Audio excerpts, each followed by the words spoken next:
राहुल गांधी ने यह क्या कह दिया भाई कि कांग्रेस के दिमाग में आरक्षण खत्म करने का प्लान चल रहा है क्या? मोदी विरोध में अमेरिका में राहुल गांधी के वो झूठ जिससे हंगामा मचा है, रेल हादसे के लिए पटरियों पर हो रही साजिश का बड़ा खुलासा क्या कह रहा है, सबसे पहले इसका जानते हैं।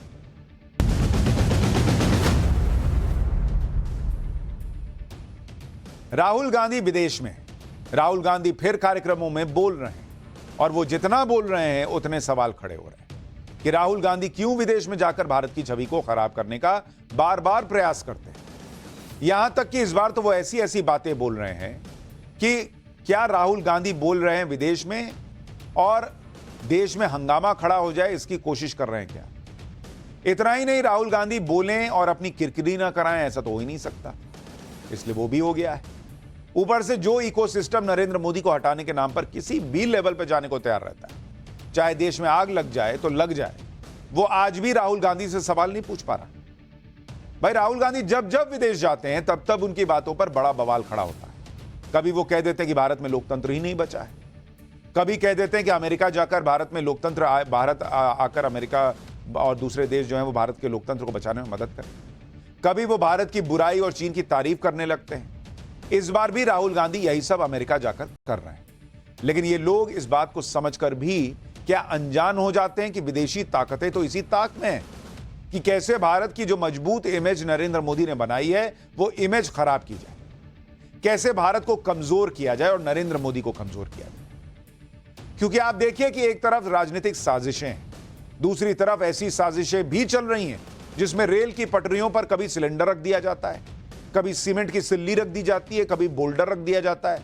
कानपुर से लेकर अजमेर और सोलापुर तक इसी तरह से ट्रेन की पटरियों पर साजिश हो रही है और यह नई तरह की साजिश है। इस साजिश के बारे में आज क्या खुलासे हुए हैं वो भी आज आपको पाठशाला में बताऊंगा। लेकिन पहले राहुल गांधी की बात करते हैं जो इस वक्त अमेरिका के दौरे पर गए हुए हैं और हर बार की तरह इस बार भी राहुल गांधी विदेशी जमीन पर वही राजनीति कर रहे हैं जिस राजनीति में भ्रम, झूठ और अफवाहों के अलावा कुछ नहीं होता। राहुल गांधी इस तरह की बातें अमेरिका जाकर कर रहे हैं कि उनकी ही पार्टी से राहुल गांधी ने जो रायता फैलाया है वो समेटे नहीं सिमट रहा, क्योंकि लोकसभा चुनाव में इंडी गठबंधन ने यही माहौल बनाया कि नरेंद्र मोदी आरक्षण खत्म कर देंगे।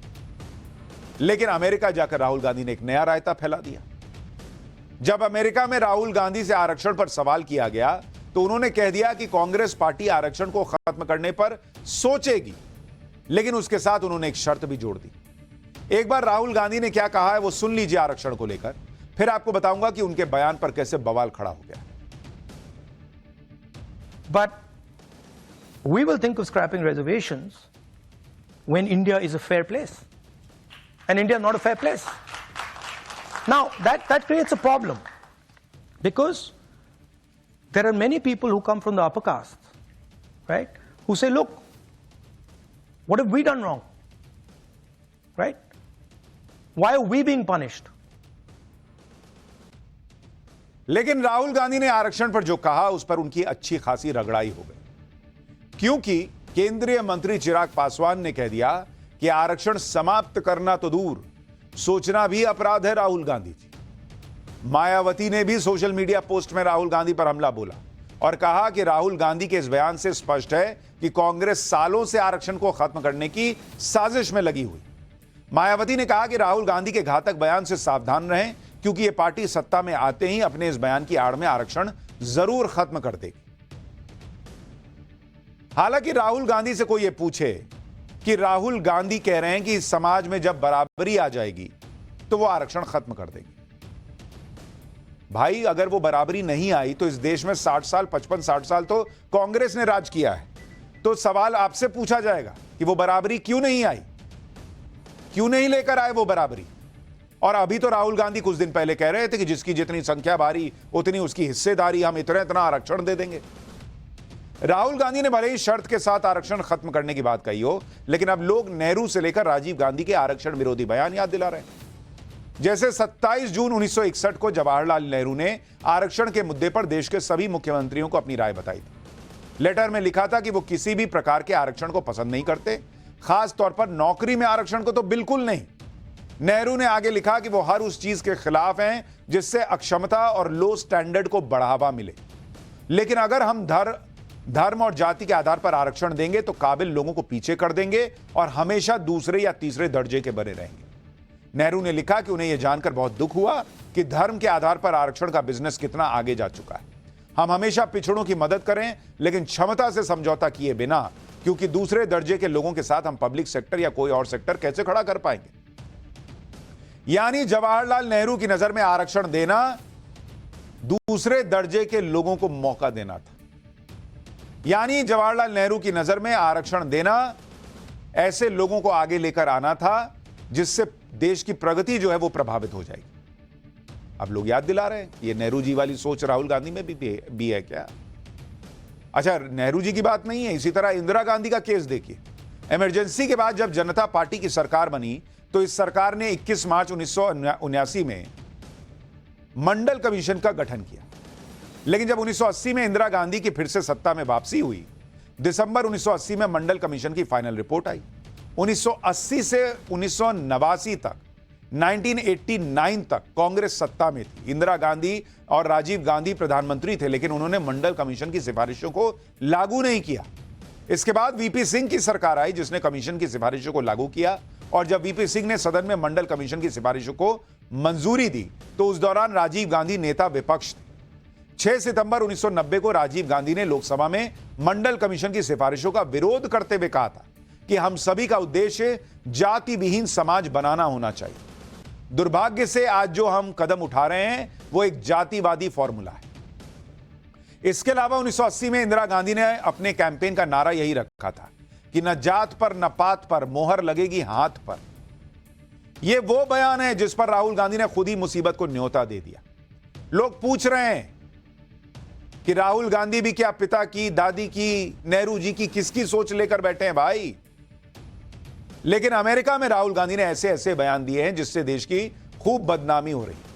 अच्छा, आश्चर्य की बात यह है कि राहुल गांधी के आरक्षण वाले बयान पर चिराग पासवान बोल रहे हैं, मायावती बोल रही हैं, लेकिन जिस बीजेपी के खिलाफ माहौल बनाया गया कि वो आरक्षण खत्म कर देगी, नरेंद्र मोदी आरक्षण खत्म कर देंगे, वो बीजेपी हमलावर नहीं है, वो अलग जोन में सोई हुई है। अच्छा, राहुल गांधी ने यह कहकर देश को बदनाम भी किया कि भारत में तो लोगों को अपने धर्म के पालन की आजादी नहीं है। उन्होंने दावा किया कि भारत में सिखों को पगड़ी पहनने और कड़ा पहनने तक के लिए संघर्ष करना पड़ रहा है।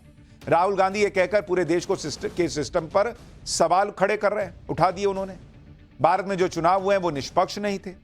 राहुल गांधी ने यह कहकर देश को बदनाम किया कि यहां तो 90% आबादी को उसका हक नहीं मिल रहा।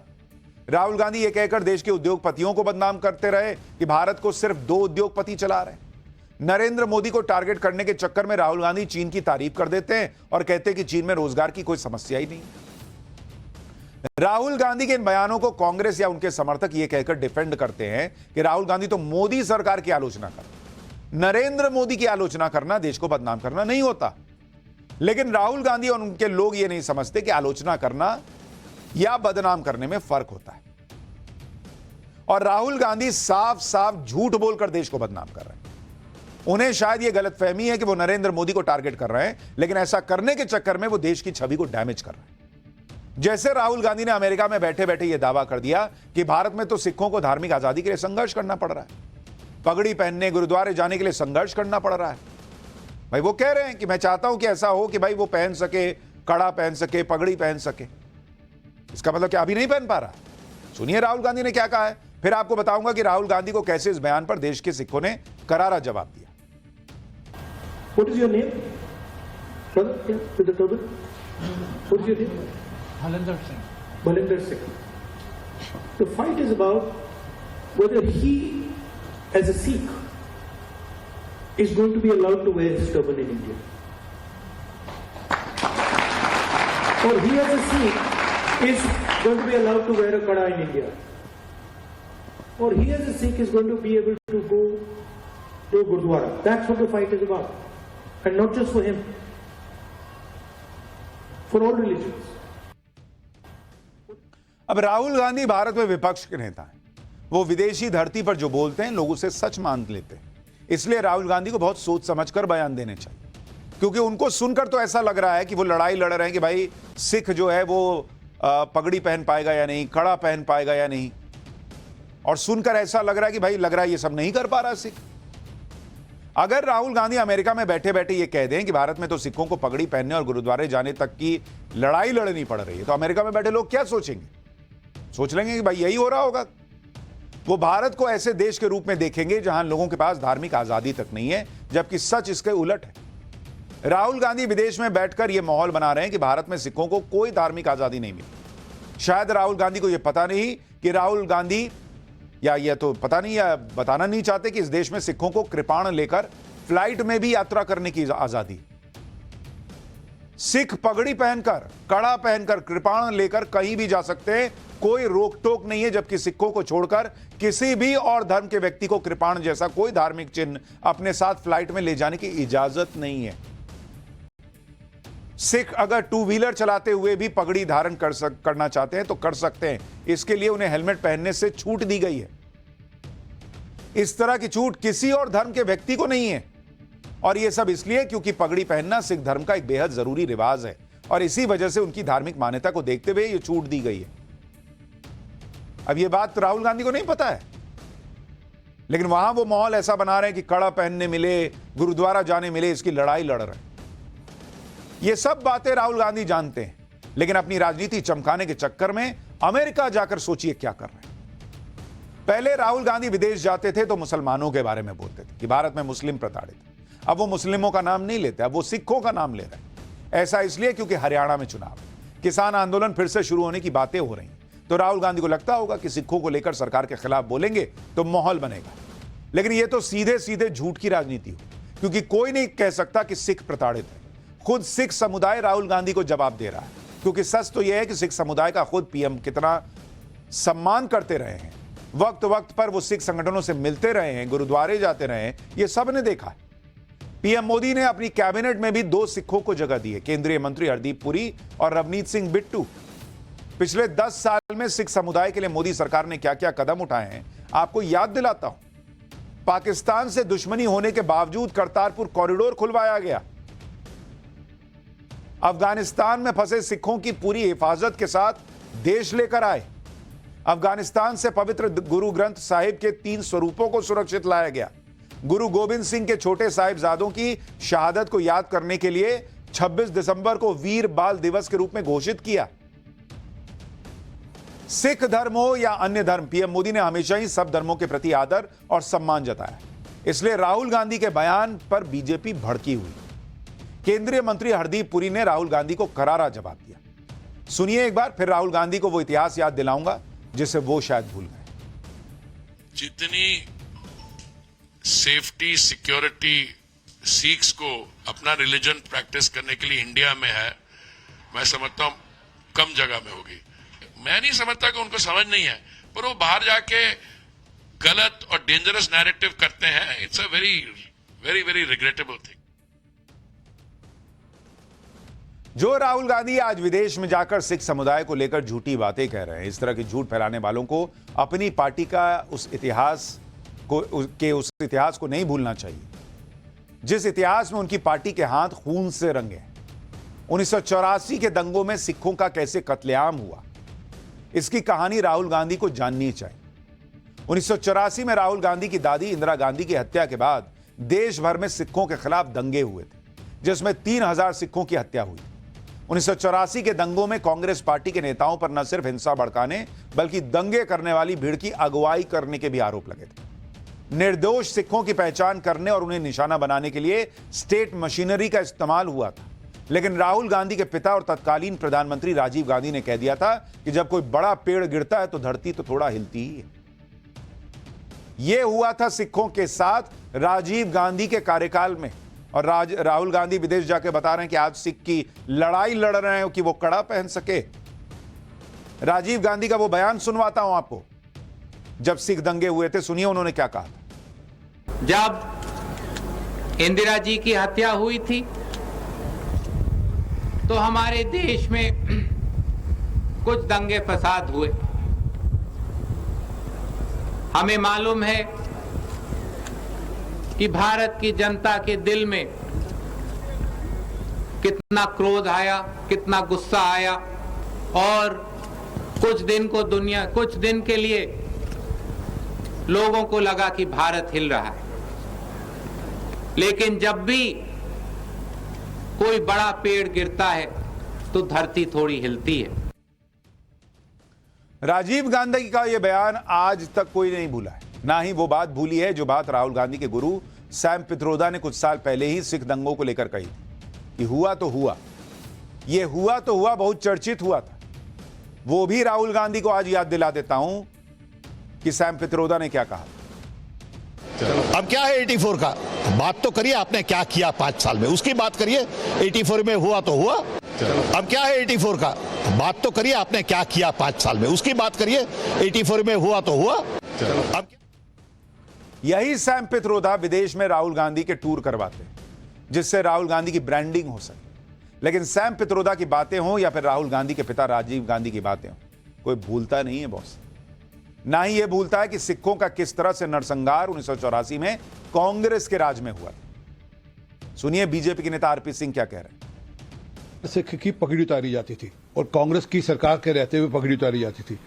हर सिख की चेकिंग होती थी और किस प्रकार से दिल्ली के अंदर 3000 सिखों का कत्लेआम किया, पगड़ियां उतारी, केस काटे, दाढ़ियां काटी, उनके ककार निकाले और उसका तेल डालकर, पेट्रोल डालकर और एक स्पेशल कोई वाइट पाउडर डालकर उनको और गले में टायर डालकर उनको जलाया गया। वे ये इस बात को नहीं बताते कि ये उनके रहते हुआ तो उसका, परंतु मेरा राहुल गांधी को चैलेंज है, जो बात वो विदेश में कह रहे हैं सिखों लेकर हिंदुस्तान में कहें और मैं उनके खिलाफ मुकदमा करूंगा, क्योंकि विदेश में जाकर कहने से उनके खिलाफ मुकदमा नहीं बनता। देश में आकर यही बात रिपीट करे ना कि भाजपा ने सिखों की पगड़ियां उतारी या उनके कड़े उतारे तो मैं उनको वापस ठीक ढंग से कोर्ट के अंदर घसीटूंगा। जिनका ऐसा इतिहास रहा हो वो आज विदेश में बैठकर ऐसे लेक्चर दे रहे हैं जैसे भारत में तो किसी को कोई आजादी नहीं। वो विदेश में बैठकर ऐसा माहौल बना रहे हैं जैसे भारत में सब कुछ बर्बाद कर दिया नरेंद्र मोदी। एक तरफ राहुल गांधी इस तरह की बातें कर रहे हैं, दूसरी तरफ ये भी कहते हैं कि नरेंद्र मोदी से अब कोई डरता नहीं। उन्होंने तो पीएम मोदी को मनोवैज्ञानिक तौर पर हरा दिया है, उन्होंने तो नरेंद्र मोदी का कॉन्फिडेंस हिला दिया है। लेकिन अगर कोई राहुल गांधी से यह पूछ ले कि इतना ही मोदी कमजोर हो गए, इतना ही राहुल गांधी मजबूत हो गए, तो वो नरेंद्र मोदी से तीसरी बार भी क्यों हार गए? इस सवाल पर राहुल गांधी बहाने बनाने लगते हैं कि चुनाव ठीक से नहीं हुए। सुनिए कि कैसे अमेरिका में बैठकर राहुल गांधी भारत के उस चुनावी सिस्टम पर सवाल उठा रहे हैं जिस चुनावी सिस्टम की तारीफ दुनिया करती है। कभी कोई आज तक भारत के चुनावी सिस्टम पर सवाल नहीं उठा सका, फिर चाहे सरकार किसी की भी रही हो। लेकिन विदेशी जमीन पर जाकर राहुल गांधी अपने ही देश के सिस्टम की बुराई करते हैं क्योंकि उन्हें दिखाना है कि वो जीत सकते थे, लेकिन सिस्टम ने हरवा दिया। जब सिस्टम ने हरवा दिया तो 99 पे भी क्या कूद रही है कांग्रेस पार्टी, फिर रोए बैठकर न लड़े अगला चुनाव। जहां मन छाती पीटेंगे, जहां मन जो है वो अपनी पीठ थपथपाएंगे कि अरे गजब मोदी का कॉन्फिडेंस तोड़ दिया, 99 ले आए। सुनिए राहुल गांधी ने चुनाव पर क्या कहा अमेरिका में। I don't think the BJP, in a fair election, they were nowhere near 240 seats. No way. I mean, I'd be surprised if they had a financial, huge financial advantage. They had locked our bank accounts for one, but huge war chest. The election commission was doing what they wanted. I mean, the entire campaign was structured so Mr. Modi could, do his thing across the country. So I don't view it as a free election at all. I view it as a rather controlled election. एक तरफ तो राहुल गांधी कहते हैं कि सरकार नरेंद्र मोदी की है, लेकिन सिस्टम उनका है। अगर सिस्टम उनका है तो फिर क्यों राहुल गांधी सिस्टम की शिकायत कर रहे हैं कि सिस्टम की वजह से हार गए? यह तो अपनी कमियों को छुपाने वाली बात है, यह सच्चाई को न देखने वाली बात है, क्योंकि सच्चाई यह है कि ये लोग तीसरी बार भी नरेंद्र मोदी से हारे। सच यह है कि ये लोग भले ही चुनाव पर सवाल उठाएं, लेकिन इसी सिस्टम से जीतकर वो राज्यों में सरकारें बनाते हैं। अभी हरियाणा में चुनाव हो रहे हैं, जम्मू कश्मीर में चुनाव हो रहा है, तो इसी सिस्टम से चुनाव हो रहा है ना बॉस। और सब इस चुनाव में जुटे हैं, लेकिन चुनाव के बाद अगर जीत गए तो राहुल गांधी हीरो हो जाएंगे, अगर हार गए तो ईवीएम को विलन बनाएंगे, दुनिया भर में जाके कहेंगे कि फेयर इलेक्शन नहीं हुआ। इसलिए मैं कहता हूं कि ये नरेंद्र मोदी की बुराई नहीं, ये देश का अपमान करते हैं। विदेश में जाकर देश की छवि बिगाड़ते हैं कि हमारे यहां तो ढंग से चुनाव भी नहीं हो रहा, हमारे यहां तो आजादी नहीं है। लेकिन जहां तक राहुल गांधी की बात है तो कई बार राहुल गांधी की बातें समझ से बाहर हो जाती। जैसे अमेरिका में किसी ने उनके गठबंधन को इंडी गठबंधन कह दिया, तो राहुल गांधी इस पर नाराज हो गए और कहने लगे कि उनका गठबंधन का नाम इंडिया है, इंडी नहीं है। इस पर सवाल पूछने वाले ने राहुल गांधी को यह कहकर फंसा दिया कि इंडिया में जो लास्ट वाला ए है उसका मतलब क्या है, अलायंस ही ना है। तो फिर ये इंडिया अलायंस कैसे हुआ? इंडिया में लास्ट में ए अलायंस है, तो अलायंस ऑलरेडी लगा हुआ, फिर अलायंस लगेगा इंडिया अलायंस कि इंडिया अलायंस होगा। तो राहुल गांधी फंस गए। सुनिए वहां, देखिए वहां क्या हुआ। जो इंटरव्यू ले रहा है वो भी हंस गया, हंसने लगा राहुल गांधी की बात सुन। It's not India alliance. That's a BJP framing. It's India alliance. What's the last word stand for? What does the A stand Alliance. for at the end? So wouldn't it be redundant to say India No, it's not. alliance? Because it's not. Because the whole idea of the alliance was to put across to the people of India that India is being attacked. And it was very successful. And generally the BJP people say India alliance, but everyone else in India says India alliance. Rahul Gandhi विदेश जाकर अपना भी मजाक उड़वाते हैं, देश की बदनामी करवाते हैं 16। लेकिन राहुल गांधी को कोई टोकता नहीं, क्योंकि वो इकोसिस्टम के उस एजेंडे को आगे बढ़ाते हैं जिस एजेंडे के टारगेट पर नरेंद्र मोदी। ऐसा ही एक एजेंडा वो विदेशी ताकतें नरेंद्र मोदी के खिलाफ चलाती हैं, जिन्हें भारत की स्टेबिलिटी आंखों में खटक रही। ऐसी विदेशी ताकतें चाहती हैं कि भारत में कुछ ना कुछ ऐसा हो जाए जिससे भारत को बड़ा नुकसान। ऐसी ही एक साजिश आजकल ट्रेन की पटरियों के साथ की जा रही है। रेलवे ट्रैक को निशाना बनाया जा रहा है। कल हमने आपको बताया था कि कानपुर में रेलवे ट्रैक पर गैस सिलेंडर रखकर ट्रेन डीरेल करने की साजिश हुई। आज अजमेर से यह बड़ा खुलासा हुआ कि वहां पर ट्रेन की पटरियों पर 2 जगह पर 70 किलो के सीमेंट के ब्लॉक रख दिए गए थे। एक ही किलोमीटर के दायरे में 2 अलग अलग जगहों पर सीमेंट के बड़े बड़े ब्लॉक रखे हुए थे। ये देखिए, गनीमत यह रही कि सीमेंट के इन ब्लॉक से अहमदाबाद जा रही एक मालगाड़ी टकराई, कोई पैसेंजर ट्रेन टकराई होती तो न जाने क्या क्या होता, क्योंकि इतने बड़े ब्लॉक्स को रखने का मकसद तो सीधा यही था कि ट्रेन पलट जाए और लोगों की मौत हो। इस साजिश की भी जांच की जा रही है, क्योंकि राजस्थान में ट्रेन को पटरी से उतारने की 17 दिन में यह तीसरी घटना है और देश में 3 महीने में 9वीं घटना। इससे पहले 28 अगस्त को राजस्थान में ही 12 में मालगाड़ी के ट्रैक पर बाइक का स्क्रैप फेंका हुआ था। इससे पहले 23 अगस्त को पाली में अहमदाबाद जोधपुर वंदे भारत ट्रैक पर रखे सीमेंट के ब्लॉक से टकरा गई थी। अब अजमेर से ऐसी घटना सामने आई तो चिंता बढ़ गई है भाई। ये कौन लोग हैं जो कभी ट्रैक पर सिलेंडर रख रहे हैं, कभी सीमेंट के ब्लॉक रख दे रहे हैं। आपको जानकर आपको अजमेर के रेलवे ट्रैक से हमारे सहयोगी की एक रिपोर्ट दिखाता हूं, फिर आपको बताऊंगा कैसे ये घटनाएं बढ़ती चली गई हैं। आपको जानकर हैरानी हो।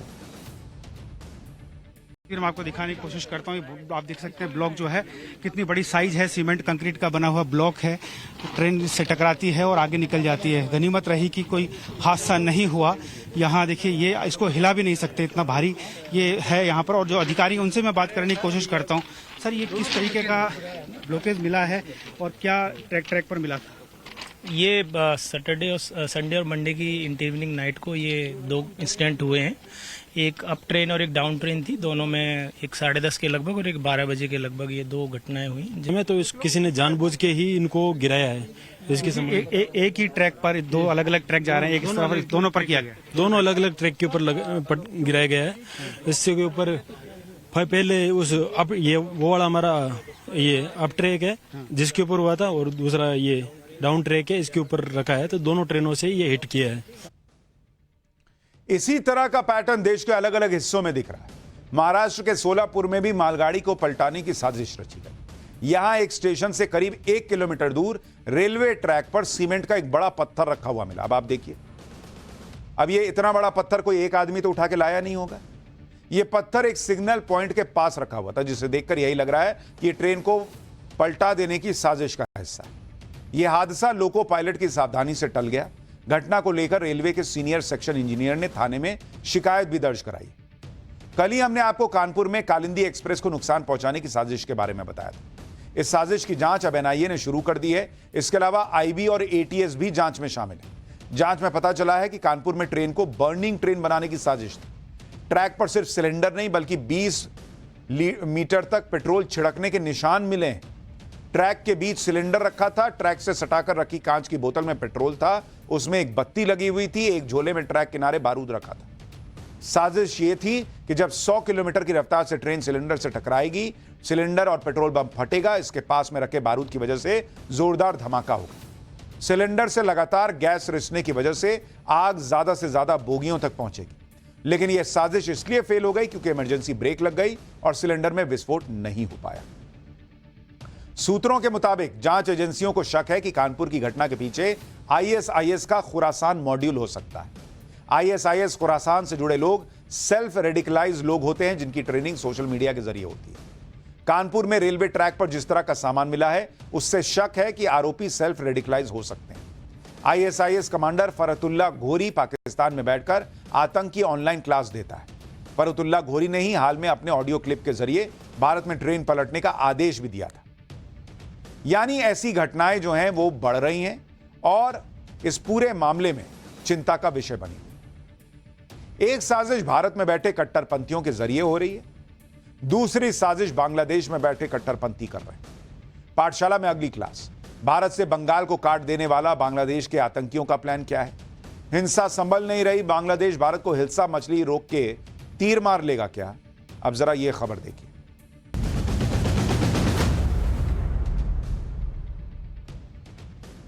जब से बांग्लादेश में तख्ता पलट हुआ है तब से कट्टरपंथियों की वहां पर मौज आ गई।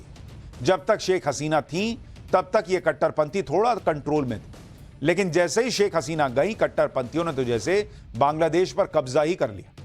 इन्हीं कट्टरपंथियों की वजह से हमने बांग्लादेश में हिंदुओं पर अत्याचार होते हुए देखे। हिंदुओं के घरों, दुकानों, मंदिरों को निशाना बनाया जाता हुआ देखा, लेकिन हिंदुओं पर अत्याचार से भी इन कट्टरपंथियों का मन नहीं भरा। अब ये बांग्लादेश में बैठकर भारत के खिलाफ बड़ी बड़ी साजिशें कर रहे हैं। ऐसा लग रहा है कि जैसे इन्हें किसी ने इशारा दिया हो कि भारत के खिलाफ जितना कर सकते हो करो। इसलिए ये कट्टरपंथी अब ऐसे ऐसे फैसले ले रहे हैं जिन्हें सुनकर आपको हैरानी हो। आप सुनकर हैरान रह जाएंगे कि बांग्लादेश के ये कट्टरपंथी आजकल हिल्सा मछली पकड़ने में जुटे हैं कि हिल्सा मछली भारत न जाने पाए। इन्होंने बांग्लादेश से हिल्सा मछली के निर्यात को रोक दिया है। हिल्सा मछली पश्चिम बंगाल में बहुत पसंद की जाती है, लेकिन दुर्गा पूजा से पहले बांग्लादेश ने हिल्सा मछली के निर्यात पर बैन लगा दिया। लेकिन ऐसी हरकतों से इन कट्टरपंथियों की बुद्धि पर ही तरस आता है, क्योंकि अगर हिल्सा मछली का निर्यात रोक भी दिया तो कौन सा तीर मार लोगे भाई? इससे भारत को कम बांग्लादेश को ही ज्यादा नुकसान होगा। लेकिन भारत से नफरत और हिंदुओं से नफरत में ये कट्टरपंथी अच्छे खासे बांग्लादेश का बेड़ा करने में तुले। इसकी डिटेल आज आपको बताऊंगा। यह भी बताऊंगा कि कैसे शेख हसीना के प्रत्यर्पण को लेकर भी बांग्लादेश की नई सरकार कट्टरपंथियों के दबाव में है और वो भारत से भिड़ने की कोशिश कर रहा है, जबकि दुनिया जानती है कि भारत से पंगा लेने का मतलब यह होता है कि अपने पैर पे कुल्हाड़ी मार। लेकिन बांग्लादेश के कट्टरपंथियों को देश के फायदे नुकसान से क्या लेना देना? उन्हें तो इस वक्त हिंदू विरोध और भारत विरोध दिख रहा है। इसलिए बांग्लादेश की नई सरकार ने हिल्सा मछली को बैन करने का फैसला ले लिया।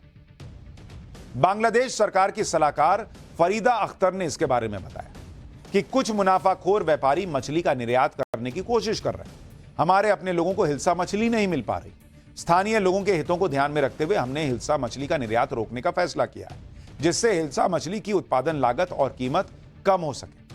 हमने सुनिश्चित किया है कि दुर्गा पूजा के दौरान भारत को हिल्सा मछली का निर्यात नहीं करेंगे। जिस हिल्सा मछली के निर्यात पर बांग्लादेश ने बैन लगाया है उसके बारे में जरा सुन लीजिए। हिल्सा मछली को इलिश मछली भी कहते हैं। यह बंगाल की खाड़ी में पाई जाती है।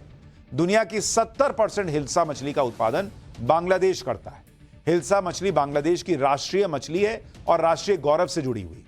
हिल्सा मछली की कीमत 1800 रुपए से 2400 रुपए प्रति किलो तक होती है। हिल्सा मछली को मछलियों की रानी भी कहा जाता है। यह खाने में स्वादिष्ट होने के साथ कई बीमारियों में फायदा पहुंचाती है। बांग्लादेश में नई सरकार आने के बाद इस तरह के फैसले किए जा रहे हैं, जबकि शेख हसीना के पीएम रहते हुए यही हिल्सा मछली भारत और बांग्लादेश के बीच कूटनीति का जरिया थी। आपको हिल्सा कूटनीति के बारे में याद दिलाता हूं, जिसकी शुरुआत 1996 में हुई।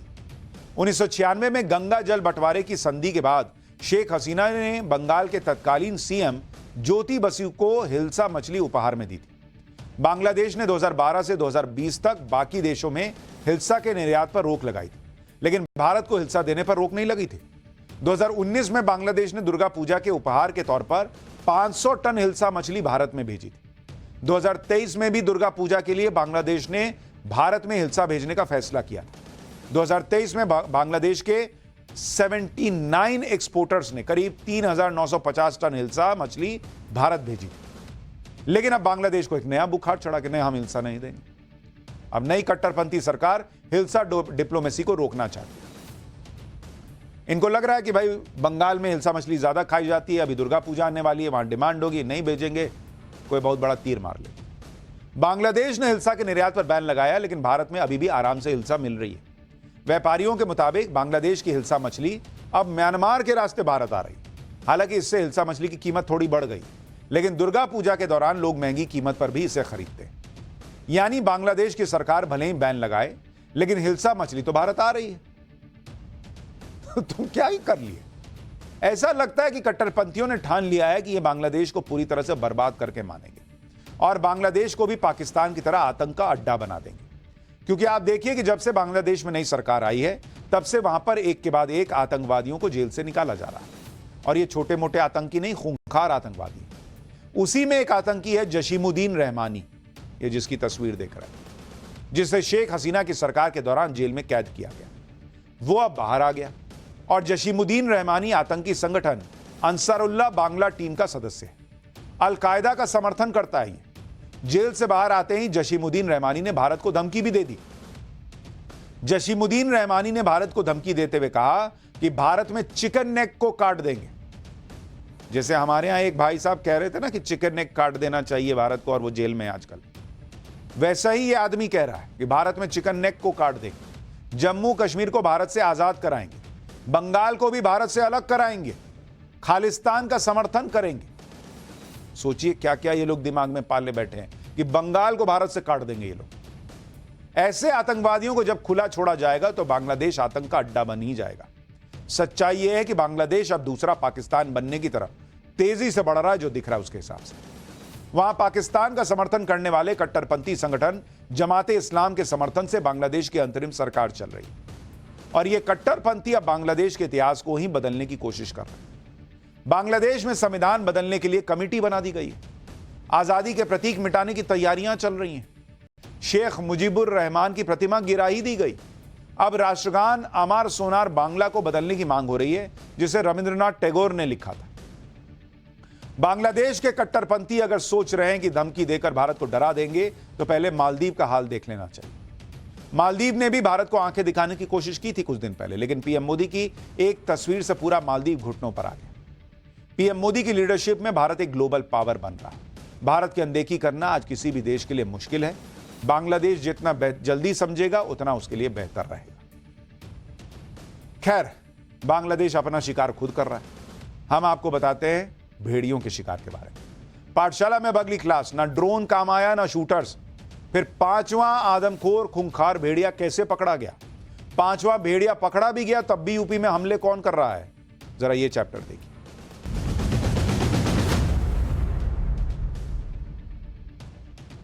यूपी में भेड़ियों के आतंक पर हम आपको पाठशाला में लगातार हर अपडेट दे रहे हैं।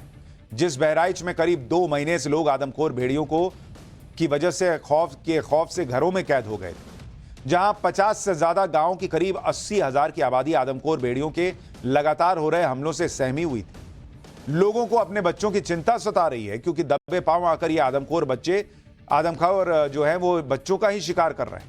लेकिन आज वहां के लोगों को बड़ी राहत मिली, क्योंकि जब हाईटेक ड्रोन नाकाम हो गए, शार्प शूटर की हाईटेक गन्स काम नहीं आई, तो ऑपरेशन भेड़िया में जुटी टीम ने ही दबे पांव पहुंचकर आदमखोर भेड़ियों के झुंड में बचे 2 भेड़ियों में से एक को पकड़ लिया। ये उसी की तस्वीर।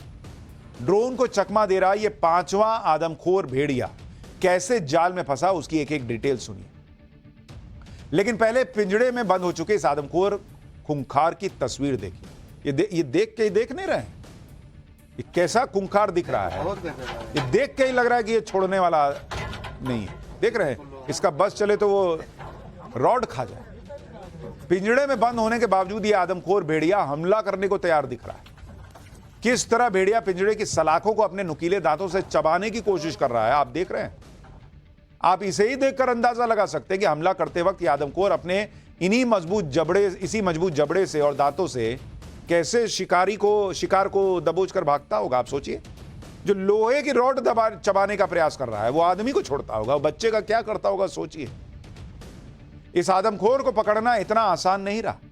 भेड़िए के जाल में फंसने के बाद भी टीम के लोग इसके पास जाने से हिचकते रहे और फिर किसी तरह हिम्मत जुटाकर लाठी डंडों की मदद से इसे काबू किया गया। फिर पैर बांधकर पिंजड़े तक इसे ले जाया गया। आज जिस आदमखोर को पकड़ा गया है वो मादा भेड़िया है। इस आदमखोर को पकड़ने के बाद ऑपरेशन भेड़िया में जुटी टीम का जोश हाई है।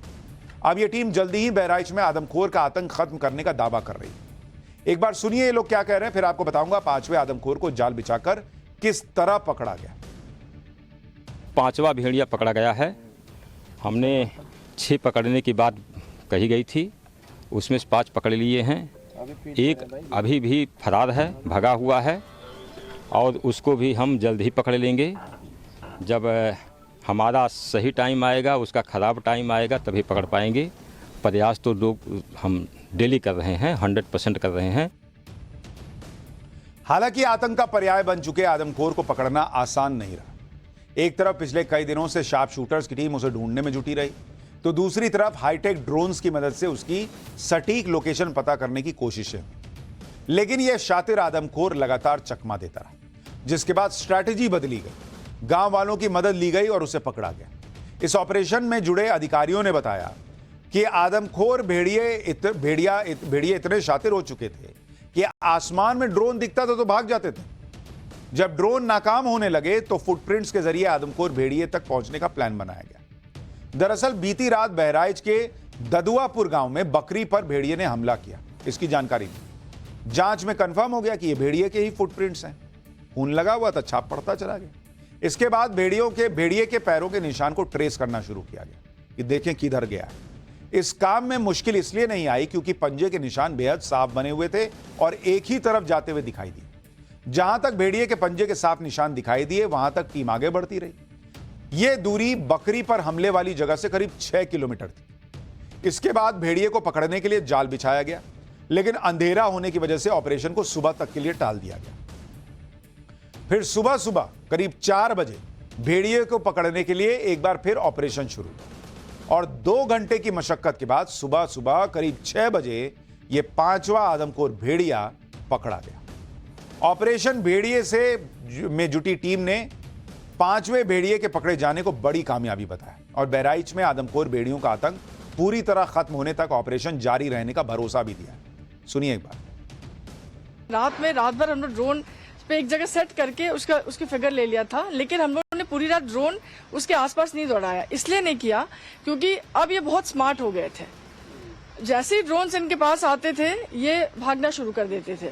तो इस बार हम लोगों ने जो दोनों टेक्निक्स को यूज किया, पगमक्स को भी यूज किया। पगमक्स काफी क्लियर दिखाई दे रहे थे, किल क्लियर दिखाई दे रहे थे, इनके स्कैच क्लियर दिखाई दे रहे थे। तो इस बार दोनों मेथड्स को यूज करते हुए हम लोगों ने इस भेड़िए को पकड़ा। ये बहुत अच्छा काम हुआ है। ये हमारी टीम्स ने बहुत अच्छा काम किया है क्योंकि वास्तव में जो लोग थे वो बहुत परेशान थे। मैं खुद भी जब बच्चों के बारे में देखती थी और लोगों से मिलने जाती थी, मुझे खुद बहुत दुख होता था। छोटे छोटे बच्चों को जिस तरीके से भेड़िए उठा के ले जाते थे। और अब गनीमत यह है कि 5 भेड़िए पकड़े जा चुके हैं, लेकिन दिक्कत यह है कि बहराइच के लोग अब भी टेंशन में। क्यों भाई? क्योंकि सबसे खूंखार माना जा रहा लंगड़ा भेड़िया अभी भी पकड़ा जाना बाकी, जिसे बहराइच में आतंक मचा रहे भेड़ियों का लीडर माना जा रहा है। लेकिन अब लंगड़े भेड़िए के पकड़े जाने की उम्मीद जग गई क्योंकि खेत पर सिंचाई के लिए पहुंचे एक गांव वाले ने भेड़िए को गन्ने के खेत में जाते हुए देखने का दावा किया, जिसके बाद 5वें आदमखोर भेड़िए को पकड़ने वाली टीम पूरे इंतजाम के साथ वहां पहुंच गई। जांच के बाद कंफर्म हो गया कि गन्ने के खेत के पास दिखे फुटप्रिंट्स भेड़िए के ही हैं। इसके बाद भेड़िए को पकड़ने के लिए गन्ने के खेत की घेराबंदी कर दी गई। पहले भेड़िए को देखने वाले ग्रामीण और भेड़िए को पकड़ने के लिए पहुंची टीम के लोगों को सुनिए, फिर बताऊंगा कि आखिर आदमखोर भेड़िए को पकड़ने के लिए अब क्या क्या किया जा रहा है। किसी के गन्ने में घुसा है, पग निशान मिल चुके हैं। अभी ड्रोन की सहायता लिया जा रहा है कि हम पहचानने थोड़ा आसानी हो जाए। बस पग निशान देखकर अपन पूरा तैयारी कर रहे हैं पकड़ने की। पूरी टीम उतर चुकी है? जी, हमारी पूरी टीम उतर चुकी है, 12 आदमी की। जो सवेरे 5वें भेड़िए को पकड़े जी, लोग थे सब लोग? जी, आप हम ही। अच्छा, हाँ। तो क्या उम्मीदें की जा सकती है? उम्मीदें यही किए जाते हैं कि जल्द से जल्द ये पकड़ जाए बस। हाँ। तो सब लोग अंदर जा रहे हो, घेर चुके हो? जी हाँ, घेराबंदी हो चुकी है। अभी देख रहे हैं कि ड्रोन की सहायता ले रहे हैं कि देखिए कहाँ है। हम धान की सिंचाई कर रहे थे, इंजन बांधे हुए थे, आए थे उसमें हैंडल मारने के लिए, तभी हमारे बिल्कुल 10 मीटर पास से पीछे से निकला है। हम वही इंजन में कुछ कर रहे थे, गड़बड़ रहा है तो उसको देख रहे थे, तभी हमने उसको देखा। हमने तुरंत आप लोगों को सूचना किया हूँ, तुरंत मतलब टीम पहुंचने की यहाँ पर आ गई। हालांकि आज भी दिन ढलने तक छठे आदमखोर भेड़िए को पकड़ा नहीं जा सका था। इसके बाद रात को भी आदमखोर को पकड़ने के लिए ऑपरेशन भेड़िया जारी रहने की उम्मीद है, जिसके लिए जरूरी सामान मौके पर पहुंचा दिए गए। वहां क्या चल रहा है, जरा ग्राउंड जीरो से हमारी सहयोगी की रिपोर्ट देखिए, तब आपको अंदाजा लगेगा कि ये लंगड़ा भेड़िया पकड़ में आएगा या नहीं। यहाँ आप देख रहे हैं इधर से जो गाड़ी आ रही है, अभी अभी वन विभाग की गाड़ी जो है यहाँ से गुजरी है।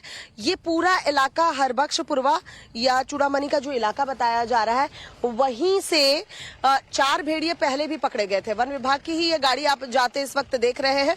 इसके पहले भी एक गाड़ी जो है वो जा चुकी है। और आगे अगर हम आपको दिखाएं तो देखिए जाल लगी हुई आप देख रहे हैं कि जाल जो है वो जीप में इस वक्त आपको नजर आएगी। यानी जैसे कल देर रात तैयारी की गई थी और टीम पूरी रात मौजूद थी, सुबह के वक्त जो है वो हाका दिया गया था और भेड़िए को पकड़ा गया था। यानी 5वां भेड़िया जो पकड़ा गया था वो इन्हीं जालों में फंसा था। एक तरफ 5वें आदमखोर भेड़िए को पकड़ा जा चुका है, आखिरी यानी छठे आदमखोर भेड़िए की घेराबंदी शुरू हो चुकी है, जिससे बहराइच के लोगों को राहत तो मिली। लेकिन इस बीच गांव के लोगों ने एक बार फिर भेड़िए के हमले का दावा किया। हालांकि यह हमला बीती रात का बताया जा रहा है। गांव वालों का दावा है कि भेड़िए के हमले में एक बुजुर्ग और महिला घायल हो गए। घायल लोगों को इलाज के लिए अस्पताल ले जाया गया। हालांकि शुरुआती जांच के बाद दोनों को अस्पताल से डिस्चार्ज कर दिया गया। भेड़िए के हमले पर गांव वालों ने क्या कहा है सुनिए, फिर आपको बताता हूं कि बहराइच के अलावा दूसरे इलाकों में भी कैसे भेड़िए की दहशत बढ़ गई है। भेड़िया ने आया है तो इनका गर्दन नहीं पाया तो इनका माथ पकड़ लिया, तो माथ पे दांत लग गया। तो अभी दांत जब लगा तो ये तलमलाए तो उठ कर बैठे, बस तुरंत चिल्लाए। हम छत पे रहे, बस छत पर से कूद लिया थे तो हमारी चोट लग गई। बस तुरंत आए तो इनको देखे के पर गया, वो उत्ते में तालबा निकल गया। 2 आदमी देखा है। लगभग 3:30 बजे के हो रात के 3:30 बजे। हाँ। तो क्या देखा आपने? हम देखा कि वो काट कहाँ तक पर भाग है और हम चिल्लाने ना, हम कहते रहे कि हमरे ही आए जी। तो हम थे यहाँ आए गए, उठा रहन बेटी लगावा, तब देखा वो ऐसे भागत जाए। भेड़िया देखा था? हाँ भेड़िया देखा था, तब कर रहा है। दहशत तो ऐसी है कि बहराइच ही नहीं, दूसरी जगहों पर भी भेड़िए जैसे दिखने वाले दूसरे जंगली जानवरों को लोग पीट पीट कर मार डाल रहे हैं। 5 सितंबर की रात को बहराइच में 3 गांव वालों को कुत्ते ने काट लिया, जिसके बाद गांव वालों ने भेड़िया समझकर उस कुत्ते को लाठी डंडों से पीट कर मार दिया। इसी तरह उन्नाव के एक गांव में पिछले दिनों एक घर की छत पर भेड़िए की तरह दिखने वाला जानवर बिज्जू यानी हनी बैजर भटक कर पहुंच गया। गांव वालों में आदमखोर भेड़ियों का ऐसा खौफ था कि उन्होंने घेर कर इस बिज्जू को भी मार दिया। इससे पहले कौशाम्बी और अंबेडकर नगर में भी गांव वालों ने भेड़िए के शक में सियार को लाठी डंडों से पीट कर मार दिया। और आदमखोर भेड़ियों का खौफ सिर्फ यूपी तक ही सीमित नहीं रह गया है। मध्य प्रदेश के खंडवा में भी भेड़िया होने के शक में लोगों ने सियार को रस्सी से बांध लिया। हालांकि वक्त रहते वन विभाग की टीम वहां पहुंच गई और सियार की जान बच गई। इसी तरह आज भी मध्य प्रदेश के सीहोर से एक तस्वीर आई जिसमें एक सियार 2 लोगों पर हमला करता नजर आया। इस वीडियो की जांच के बाद यह साफ हो गया कि हमला सियार ने किया, लेकिन पूरे इलाके में भेड़िए के हमले की अफवाह फैल गई। लोग घबरा गए कि भाई देखो ये यूपी जैसा यहां भी हो रहा है। हालांकि यूपी में भेड़ियों के आतंक का इतिहास नया नहीं है। पाठशाला में हम आपको यूपी के अलग अलग जिलों में आदमखोर भेड़ियों के आतंक के बारे में पहले भी बता चुके हैं।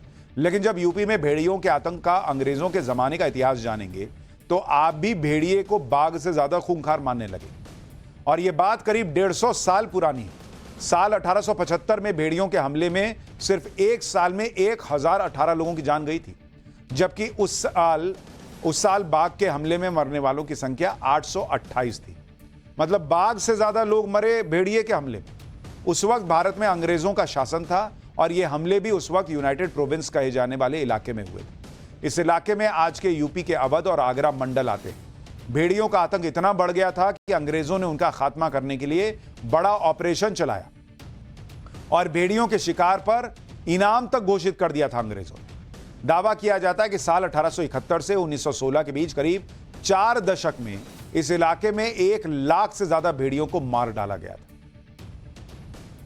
तो ये सब हुआ है। भेड़ियों का आतंक आज का नहीं है, लेकिन आज वाले जो आतंक है भेड़ियों का, उससे निजात मिलने में कहा जा रहा है कि बस एक स्टेप बचा है। उस पर आपको जानकारी देता रहूंगा। पाठशाला में अब एक नई समस्या का चैप्टर 200 किलोमीटर की स्पीड से आया वो तूफान जिसने 3 देशों को हिला दिया। ऐसा भयंकर तूफान जिसके सामने बड़ी बड़ी इमारतें, पुल तिनके की तरह उड़ गए। अब जरा इसकी खबर देखिए।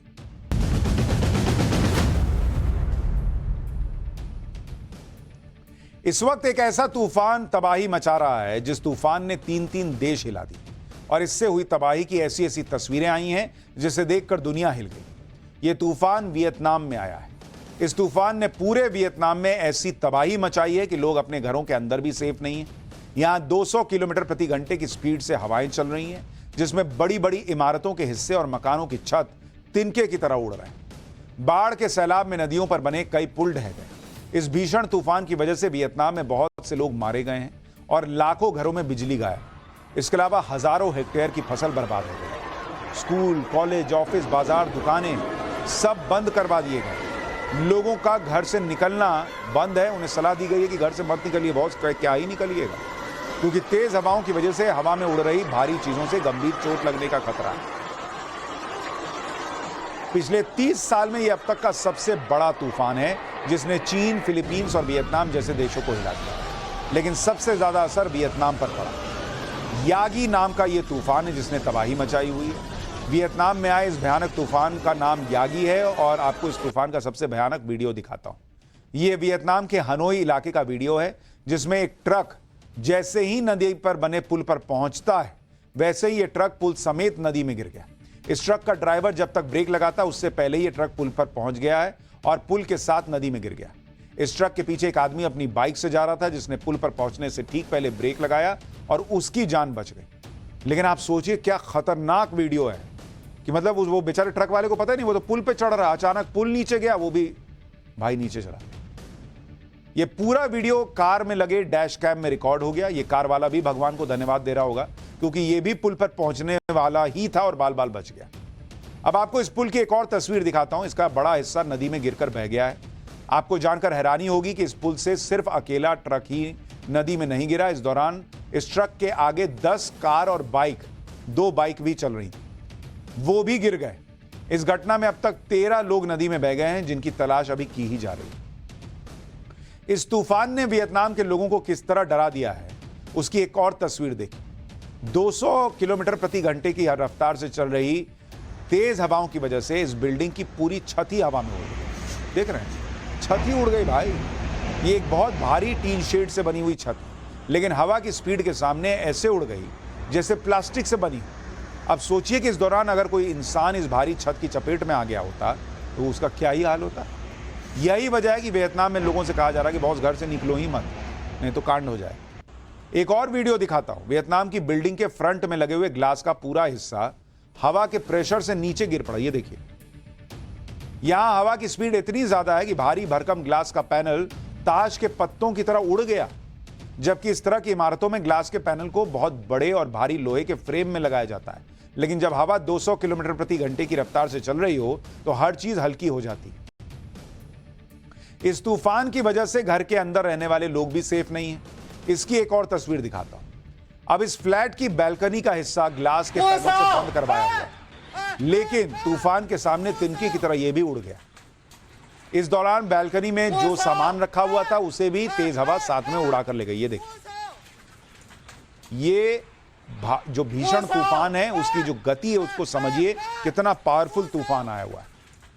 एक और वीडियो आपको दिखाता हूं। यह वियतनाम के एक होटल का वीडियो है जिसमें होटल के स्टाफ के लोग तूफान को रोकने के लिए होटल के दरवाजे को पकड़कर खड़े हैं। ये देखिए, बाहर तूफान, अंदर ये लोग पकड़ के खड़े हैं दरवाजे पे।